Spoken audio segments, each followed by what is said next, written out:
paro mar chik omenda kaachiel kod hikruok madhi nyime ewi weche mag neno ni paro mar chik no bedo makare gi oganda jo Kenya. Piny owacho dhi lalo bilion 35 e hiko mag 2026-2027 poni sirkal odhi nyime kod keto e tim paro mar wito oko osuru mar PAYE ma ijuogo jotich mag sirkal mayudo osara matinne 30,000 dwe ka dwe.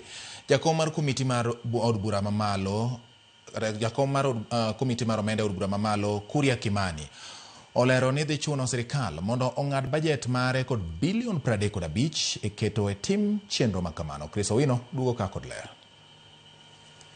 Geno mag jotich mag sirkal mayudo osara matin shillings 30,000 mar yudo fuong'ruok mar atamalo 5 e osuru ma sirkal ng'ado gi nyalo muonyo pi bang' yangore ni sirkal dhi lalo bilion 35 ka oket e tim chenro no.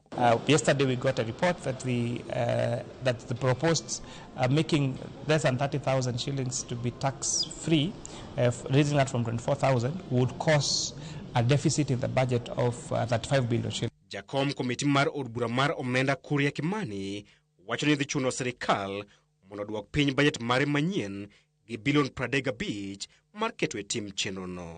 So one of the conversations we are having, for example, with the Budget and Appropriation Committee, is can we find a way of cutting our budget by that 5 billion shillings, and that way we'll be able to give this reprieve to Kenyans earning that. Okang' makamano nyalo wiro piny owacho lwala makwar kuom chiwo singo maonge kod adiera bang' jatend piny William Ruto kod jatend migawo mar omenda John Mbadi lando chenro makamano e chak higani. Ewi chenro madhi nyime mar kawo pach jopiny kod jolony ewi chik mar omenda manyien, Kuria oyango ni giseyudo paro e yor mbui maromo 89,000 kwan mamalo mogik ewi chik mar omenda moro amora. And so far, in terms of email submissions, we received the highest number of emails ever.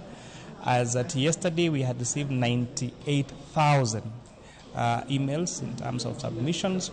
In terms of stakeholders, institutions like ISPAC, manufacturers, all of them, we have received around 100 of those stakeholders. We're still going on for the rest of the week. E okenge makedo gi miriambo ewi chik mar omenda manyien kaachiel gi wuotho kod jopiny e twech achiel, komitino dhi chwalo chenro mar kawo pach jopiny e counties 15 ma pacho kae motelo ne chiwo report margi mogik. Yes, there are also lessons that you learned from the finance bill protests of 2024. Key among them that there was a lot of misinformation and disinformation, and that is why we are taking this time around to go to the grassroots, to where people are. In our public participation engagements, we start with with civic education. We start by education about what is contained, what is a finance bill, what is a budget, what is contained in it.